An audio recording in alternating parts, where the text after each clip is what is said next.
This is the Levadia Palace near Yalta in the Crimea, and it was in these dramatic surroundings back in 1945 that Stalin, Churchill and Roosevelt, soon to be the victors of World War II, met to decide what the post-war world should look like and to agree on the rules of the geopolitical game.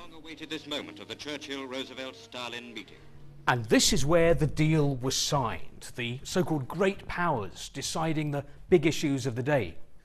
Now, fast forward 72 years, and in Russia today, there are lots of politicians and pundits who call for a new Yalta-style agreement, a new grand bargain between Russia and the West, between Vladimir Putin and Donald Trump. But what might Russia want out of such a deal? Well, again, based on the chatter in the Russian political elite, this is what Moscow is looking for.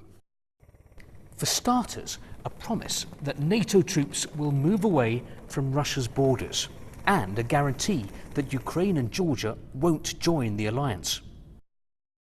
Moscow also wants the West to accept that the former Soviet space is Russia's sphere of influence and that annexed Crimea is part of Russia. And then there are those US and EU sanctions against Russia. Moscow wants them scrapped. And one more thing, Russia wants to be recognised again as a superpower, as one of the boys at the top table, calling the shots, which is all very well, but right now the chances of an East-West deal are rapidly receding. Even if Donald Trump were to agree to Moscow's wishes, he's under such pressure right now over his alleged links to Russia that making major concessions would spark outrage back home. Plus, after the US missile strike on Syria, for now, the priority has become not a grand bargain, but avoiding a major confrontation between East and West. Steve Rosenberg, BBC News, at the Levadia Palace, Crimea.